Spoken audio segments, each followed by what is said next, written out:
ਜੋ ਦਿੱਲੀ ਦੇ ਵਿੱਚ ਕਤਲੇਆਮ ਕੀਤਾ ਗਿਆ ਸਿੱਖਾਂ ਦਾ, ਜੇ ਸਿੱਖ ਮਾਨਸਤਾ ਦੇ ਵਿੱਚ ਰਤੀ ਭਰ ਵੀ ਇਸ ਤਰ੍ਹਾਂ ਦੇ ਦੂਸਰੀ ਕਮਿਊਨਿਟੀ ਨੂੰ ਨਿਸ਼ਾਨਾ ਬਣਾਉਣ ਦੀ ਕੋਈ ਗੱਲ ਹੁੰਦੀ ਤਾਂ ਉਸ ਵੇਲੇ ਪੰਜਾਬ ਦੀ ਪਾਪੂਲੇਸ਼ਨ ਜੇ ਸ਼ਹਿਰਾਂ ਦੇ ਵਿੱਚ ਆ ਕੇ ਹਿੰਦੂਆਂ ਦੇ ਉੱਤੇ ਸਮੂਹਕ ਅਟੈਕ ਕਰਦੀ ਤਾਂ ਸ਼ਾਇਦ ਇੱਕ ਹਿੰਦੂ ਵੀ ਪੰਜਾਬ ਵਿੱਚ ਜਿਉਂਦਾ ਬਾਕੀ ਨਾ ਬਚਦਾ। ਸੋ ਮੈਨੂੰ ਨਹੀਂ ਲੱਗਦਾ ਕਿ ਜਦੋਂ ਵੀ ਕਿਸੇ ਉਸ ਮਨੁੱਖਾ ਸਮੂਹ ਦੇ ਕੋਲ ਪਾਵਰ ਆਏਗੀ ਜਿਹੜੇ ਗੁਰੂ ਗ੍ਰੰਥ ਸਾਹਿਬ ਦੇ ਵਿਚਲੀ ਗੁਰਬਾਣੀ ਨੂੰ ਆਪਣਾ ਇਸ਼ਟ ਮੰਨਦੇ ਆ, ਆਪਣੇ ਜੀਵਨ ਦਾ ਆਧਾਰ ਮੰਨਦੇ ਆ, ਉਹ ਕਿਸੇ ਵੀ ਵਿਅਕਤੀ ਨਾਲ ਉਹਦੀ ਜਾਤ, ਉਹਦੀ ਪਾਤ, ਉਹਦੇ ਰੰਗ, ਉਹਦੇ ਰੂਪ, ਉਹਦੇ ਧਰਮ ਦੇ ਤੌਰ ਤੇ ਉਹਦੇ ਨਾਲ ਵਿਤਕਰਾ ਕਰ ਸਕੇਗਾ। ਅਤੇ ਜੇ ਉਹ ਕਰੇਗਾ ਤਾਂ ਇਸੇ ਹੀ ਮਨੁੱਖਾ ਸਮੂਹ ਦੇ ਵਿੱਚੋਂ ਸਿੰਘ ਉੱਠ ਕੇ ਉਸ ਨੂੰ ਚੈਲੰਜ ਕਰਨਗੇ। ਅੱਜ ਪੰਜਾਬ ਦਾ ਹਾਲ ਕੀ ਹੈ ਕਿ ਪੰਜਾਬ ਦੇ ਵਿੱਚ ਅੱਜ ਫਿਰ ਪੁਲਿਸ ਰਾਜ ਹੈ। ਪੰਜਾਬ ਦੇ ਵਿੱਚ ਜਿਹੜਾ ਸਹਿਮ ਮੈਂ 1984 ਤੋਂ ਬਾਅਦ ਨਹੀਂ ਦੇਖਿਆ, ਉਦੋਂ ਵੀ ਉਹ ਇੱਕ ਸਪੇਸ ਸੀ, ਅਸੀਂ ਉਸ ਸਪੇਸ ਦੇ ਵਿੱਚ ਲੜਦੇ ਸੀ, ਪਰ ਅੱਜ ਜਿਹੜਾ ਉੱਥੇ ਸਹਿਮ ਹੈ ਜਿਹੜਾ ਸ਼ਾਇਦ ਨਜ਼ਰ ਨਹੀਂ ਆਉਂਦਾ। ਤੇ ਬਦਕਿਸਮਤੀ ਦੀ ਗੱਲ ਹੈ ਕਿ ਅੱਜ ਉੱਥੇ ਨਾ ਤੇ ਉਹ ਜਿਹੀਆਂ ਜਥੇਬੰਦੀਆਂ ਨੇ ਜਿਹੜੀਆਂ ਕਿਸੇ ਵਕਤ ਸਾਡੇ ਵਕਤ ਵੇਲੇ ਹੁੰਦੀਆਂ ਸੀ, ਨਾ ਉਸ ਤਰ੍ਹਾਂ ਦਾ ਹਿਊਮਨ ਰਾਈਟਸ ਨੂੰ ਚੈਲੰਜ ਦੀ ਗੱਲ ਕਰਨ ਵਾਲਾ ਕੋਈ ਸਟਰਕਚਰ ਹੈ। ਸੋ ਸਭ ਬਦਕਿਸਮਤੀ ਹੈ ਉਹ ਸਾਡੀ ਆਪਸੀ ਵੰਡ ਹੈ। ਜੇ ਆਪਾਂ ਸਹੀ ਮਾਇਨਿਆਂ ਵਿੱਚ ਆਪਾਂ ਚਾਹੁੰਦੇ ਆ ਕਿ ਸਾਡਾ ਆਪਣਾ ਰਾਜ ਭਾਗ ਬਣੇ, ਮੈਨੂੰ ਲੱਗਦਾ ਕਿ ਇਸ ਵੇਲੇ ਸਿੱਖਾਂ ਕੋਲ ਨਾ ਕਿਸੇ ਵੀ ਚੀਜ਼ ਦੀ ਘਾਟ ਨਹੀਂ ਹੈਗੀ, ਪਰ ਸਾਡੇ ਵਿੱਚ ਜਿਹੜੀ ਇੱਕ ਮੁਫਤਾ, ਸਾਡੇ ਵਿੱਚ ਜਿਹੜੀ ਇੱਕ ਸੰਗਠਨ ਨਹੀਂ ਬਣ ਰਿਹਾ। ਅਤੇ ਸਭ ਤੋਂ ਵੱਡੀ ਗੱਲ ਹੈ ਜਿਹੜੀ ਮੇਰੀ ਉਮਰ ਦੇ ਲੋਕ ਨੇ ਜਿਹੜੇ 60ਵਿਆਂ ਨੂੰ ਪਾਰ ਕਰ ਗਏ ਨੇ, ਉਹ ਇਹ ਮਹਿਸੂਸ ਨਹੀਂ ਕਰ ਰਹੇ ਕਿ ਹੁਣ ਇਸ ਵਕਤ ਆ ਗਿਆ ਕਿ ਅਸੀਂ ਜਿਹੜੀ ਅਗਵਾਈ ਆ ਨੌਜਵਾਨੀ ਨੂੰ ਦੇਈਏ। ਤਜਰਬਾ ਹੰਡਾਉਣ ਵਾਲੀ ਚੀਜ਼ ਹੈ, ਤਜਰਬਾ ਐਂਕਰ ਤੇ ਹੋਵੇ ਪੈਦਾ ਕਰਨ ਵਾਲੀ ਚੀਜ਼ ਨਹੀਂ ਹੈਗੀ। ਪਰ ਮੋਸਟਲੀ ਕੀ ਹੋ ਰਿਹਾ ਕਿ ਅਸੀਂ ਆਪਣੀ ਕੁਰਬਾਨੀ ਤੇ ਆਪਣੇ ਤਜਰਬੇ ਨੂੰ ਆਪਣੇ ਵਿੱਚ ਈਗੋ ਤੇ ਹੋਵੇ ਪੈਦਾ ਕਰਨ ਲਈ ਵਰਤ ਰਹੇ ਹਾਂ। ਵਾਹਿਗੁਰੂ ਜੀ ਕਾ ਖਾਲਸਾ, ਵਾਹਿਗੁਰੂ ਜੀ ਕੀ ਫਤਿਹ। ਮੈਂ ਇਹ ਜਿਹੜਾ ਟੌਪਿਕ ਹੈ ਇਹਦੇ ਦੋ ਪੱਖ ਨੇ, ਇੱਕ ਸਿਧਾਂਤਕ ਪੱਖ ਹੈ ਤੇ ਇੱਕ ਹਿਸਟੋਰੀਕਲੀ ਪੱਖ ਹੈ। ਜੇ ਵੈਸੇ ਇਸ ਗੱਲ ਨੂੰ ਸਮਝਣਾ ਹੋਵੇ ਤਾਂ ਇਹ ਕੁਐਸਚਨ ਹੀ ਪੈਦਾ ਨਹੀਂ ਹੁੰਦਾ। ਜੇ ਕਿਸੇ ਹਿਊਮਨ ਬੀਇੰਗ ਦਾ ਜੀਵਨ ਦਾ ਆਧਾਰ ਕੁਰਬਾਨੀ ਹੈ ਤਾਂ ਇਹ ਕੁਐਸਚਨ ਹੀ ਪੈਦਾ ਹੀ ਨਹੀਂ ਹੁੰਦਾ ਕਿ ਉਹ ਮਨੁੱਖ ਜਾਂ ਉਹਨਾਂ ਮਨੁੱਖਾਂ ਦਾ ਸਮੂਹ ਜਦੋਂ ਦੁਨੀਆ ਦੇ ਕਿਸੇ ਖਿੱਤੇ ਦਾ ਪ੍ਰਬੰਧ ਕਰ ਰਿਹਾ ਹੋਏਗਾ ਤਾਂ ਉੱਥੇ ਕਿਸੇ ਦੇ ਹਿਊਮਨ ਬੀਇੰਗ ਦੇ ਹੱਕਾਂ ਦੀ ਉਲੰਘਣਾ ਦਾ ਸਵਾਲ ਪੈਦਾ ਹੋਵੇਗਾ। ਇਹ ਗੱਲ ਵੈਸੇ ਇੱਥੇ ਹੀ ਖਤਮ ਹੋ ਜਾਂਦੀ ਹੈ। ਬਟ ਕਿਉਂਕਿ ਅਸੀਂ ਇੱਕ ਲੰਮੀ ਗੁਲਾਮੀ ਦੇ ਦੌਰ 'ਚੋਂ ਗੁਜ਼ਰ ਰਹੇ ਹਾਂ, ਇਹ ਲੰਮੀ ਗੁਲਾਮੀ ਦਾ ਜਿਹੜਾ ਦੌਰ ਹੈ ਹਿਊਮਨ ਬੀਇੰਗ ਦੇ ਉੱਤੇ ਅਸਰ ਕਰਦਾ।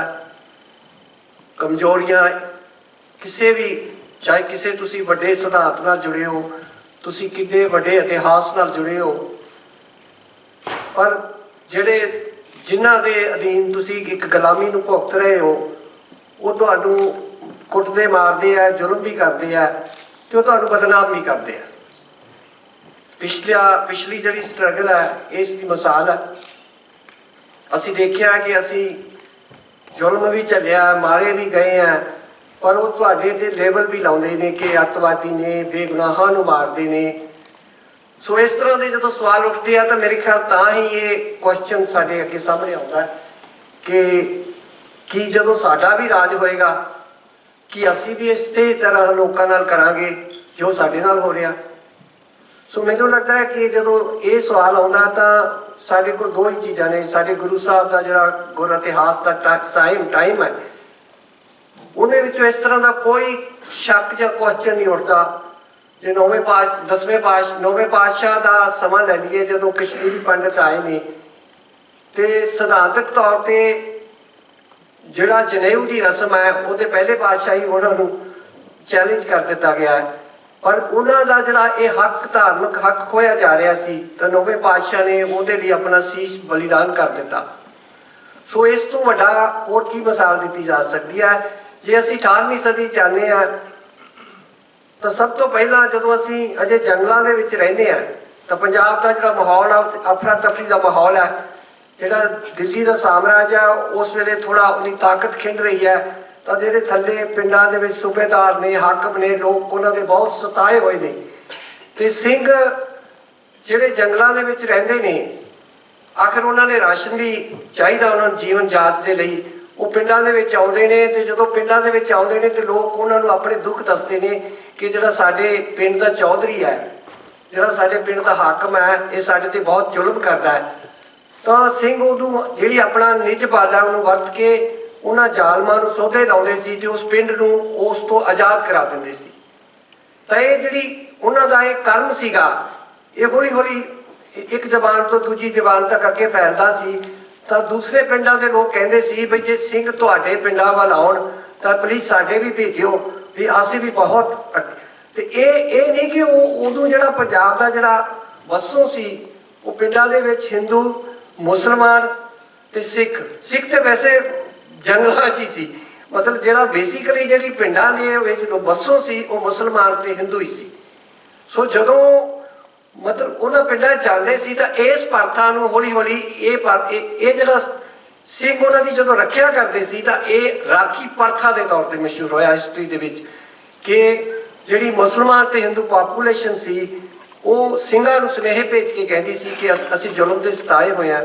ਤੇ ਉਦੋਂ ਸਿੱਖ ਇਹ ਨਹੀਂ ਦੇਖਦੇ ਸੀ ਕਿ ਜਿਹੜੀ ਇਹ ਪਾਪੂਲੇਸ਼ਨ ਹੈ ਹਿੰਦੂ ਜਾਂ ਮੁਸਲਮਾਨ ਹੈ, ਤਾਂ ਉਹਨਾਂ ਦੀ ਨਿਗਾਹ 'ਚ ਇਹ ਹੁੰਦਾ ਸੀ ਇਹ ਨਮਾਣੇ ਆ, ਨਤਾਣੇ ਆ ਤੇ ਕੁਛ ਜਿਹੜੇ ਲੋਕ ਆ ਉਹਨਾਂ ਤੇ ਜ਼ੁਲਮ ਕਰ ਰਹੇ ਆ। ਸੋ ਮੈਨੂੰ ਲੱਗਦਾ ਇਸ ਤੋਂ ਬਾਅਦ ਕੋਈ ਹੋਰ ਇਸ ਮਾਮਲੇ ਦੇ ਵਿੱਚ ਕਹਿਣ ਦੀ ਲੋੜ ਨਹੀਂ ਹੈਗੀ।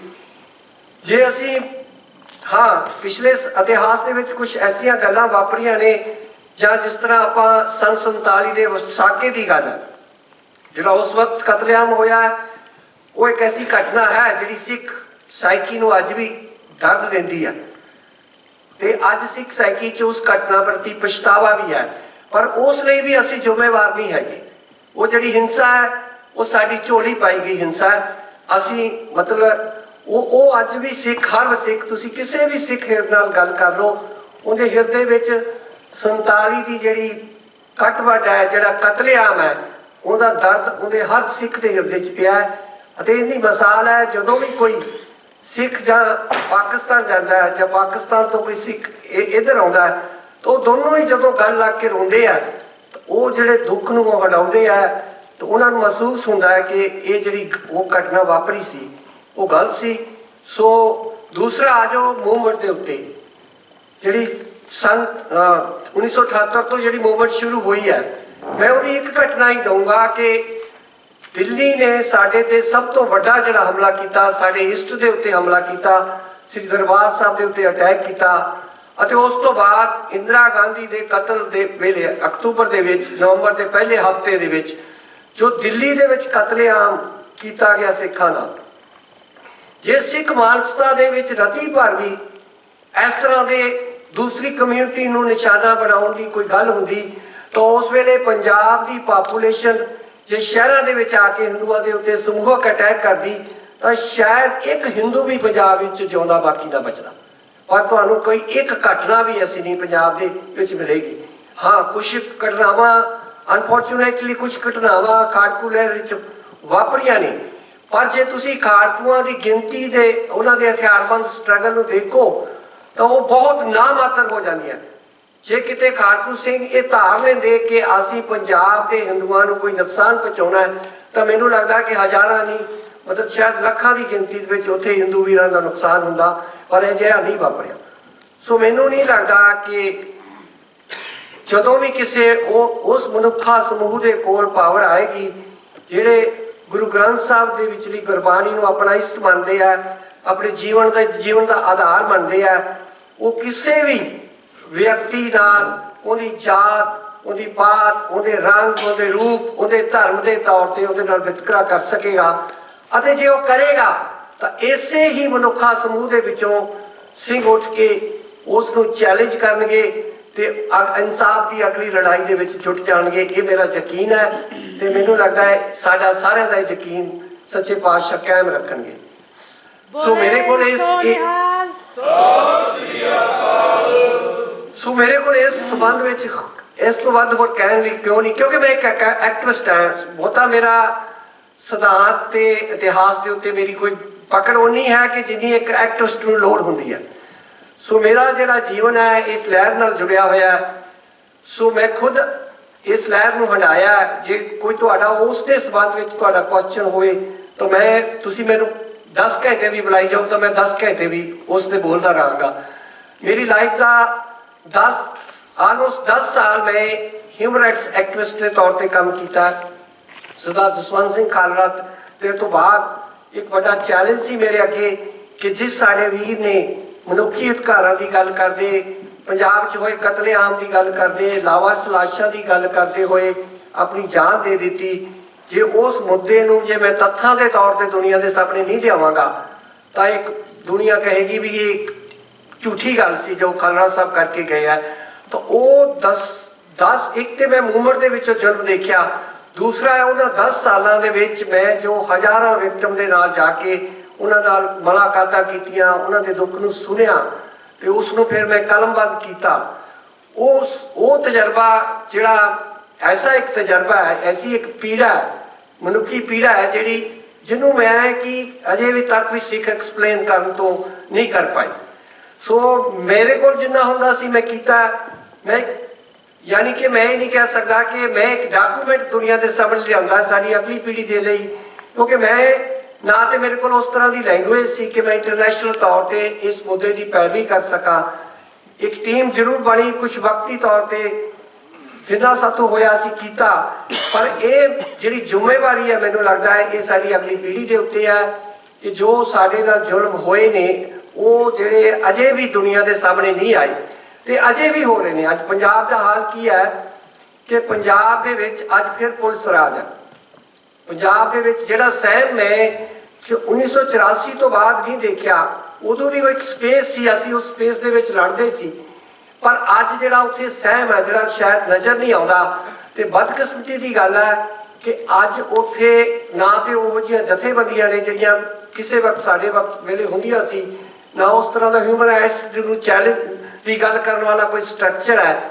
ਸੋ ਸਭ ਬਦਕਿਸਮਤੀ ਹੈ ਉਹ ਸਾਡੀ ਆਪਸੀ ਵੰਡ ਹੈ ਜਿਹੜੀ ਸਾਨੂੰ ਵਿਦੇਸ਼ਾਂ 'ਚ ਵੀ ਨਜ਼ਰ ਆਉਂਦੀ ਹੈ, ਤੁਹਾਨੂੰ ਆਸਟ੍ਰੇਲੀਆ 'ਚ ਵੀ ਨਜ਼ਰ ਆਏਗੀ, ਅਮਰੀਕਾ ਵਿੱਚ ਵੀ ਨਜ਼ਰ ਆਏਗੀ ਤੇ ਤੁਹਾਨੂੰ ਇੰਡੀਆ ਵਿੱਚ ਪੰਜਾਬ ਦੇ ਵਿੱਚ ਵੀ ਨਜ਼ਰ ਆਉਂਦੀ ਹੈ।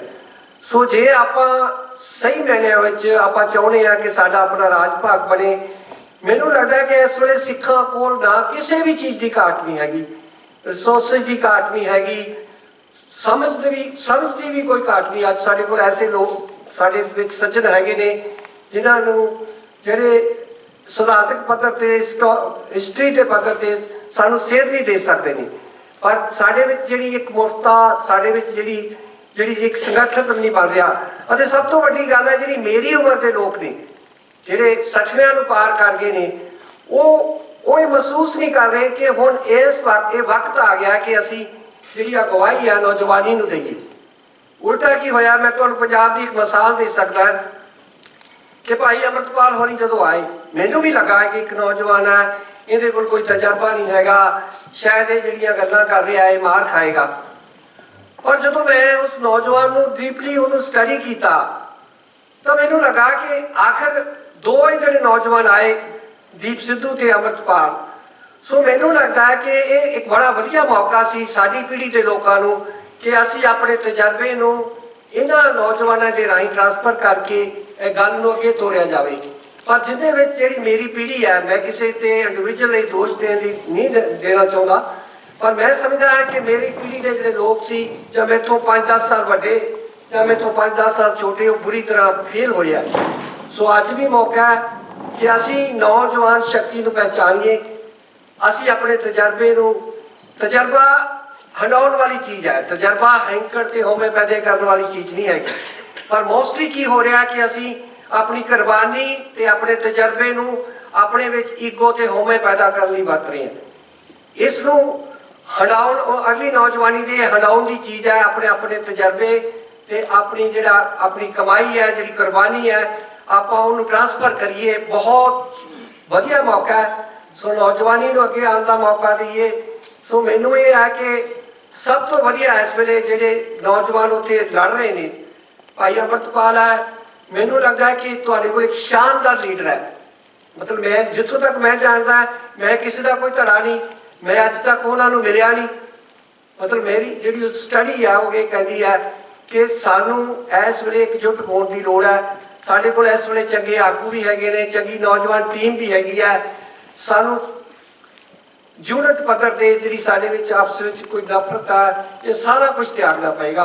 जिस आप वाकई सुहिरद है कि असी खालिस्तान की प्राप्ति करनी है, अपने राज भाग की प्राप्ति करनी है, असी किसी मंजिल पर पहुँचना है, तो मैनू लगता है छोटिया छोटिया गल्लां, छोटे छोटे मतभेद या जिहड़ियां धार्मिक वखरेवें दीयां गल्लां होंदियां है, ये भी सानू सारियां एक पासे रखनियां पैंदियां। कौमां दे विच कदे भी धार्मिक वखरेवें कदे खत्म नहीं होंदे। क्रिश्चियनिटी इहदी मिसाल है, उन्होंने कई सदियां धार्मिक वखरेविਆਂ ਨੂੰ ਲੈ के एक दूजे ਨੂੰ मारिया, खून डोलिया, तो उन्होंने अंत में यही सीखा कि उन्होंने की सीखा कि इन्हां धार्मिक वखरेविਆਂ नाल जिउण दा वल सीखना पैंदा है। ये सदा कायम रहिंदे ने। कौमां दा निशाना छोटिया छोटिया गल्लां नहीं हुंदा।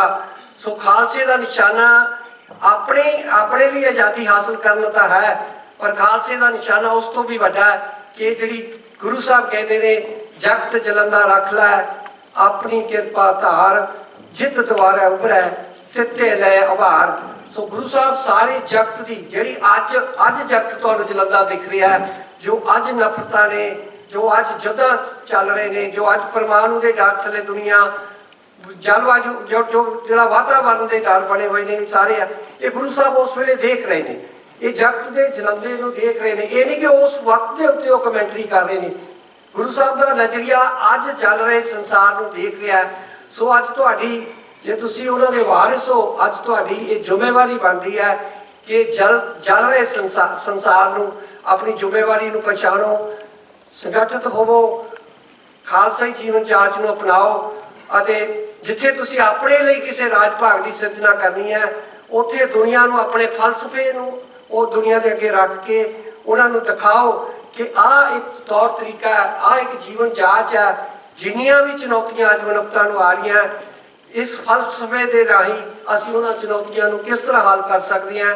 अज नौजवानों नूं गुरबाणी नूं, साडे इतिहास नूं दुनिया के सामने रखने की लोड़ है। तुहाडे कोल एक बहुत बड़ा खजाना है। जे उस खजाने नूं अज आपां दुनिया के सामने नहीं रख सके तो मैनू लगता है कि आपां इतिहास की सब तो नाकामयाब पीढ़ी मने जावांगे। सो इन्नियां ही मेरियां बेनतियां। वाहिगुरू जी का खालसा, वाहिगुरू जी।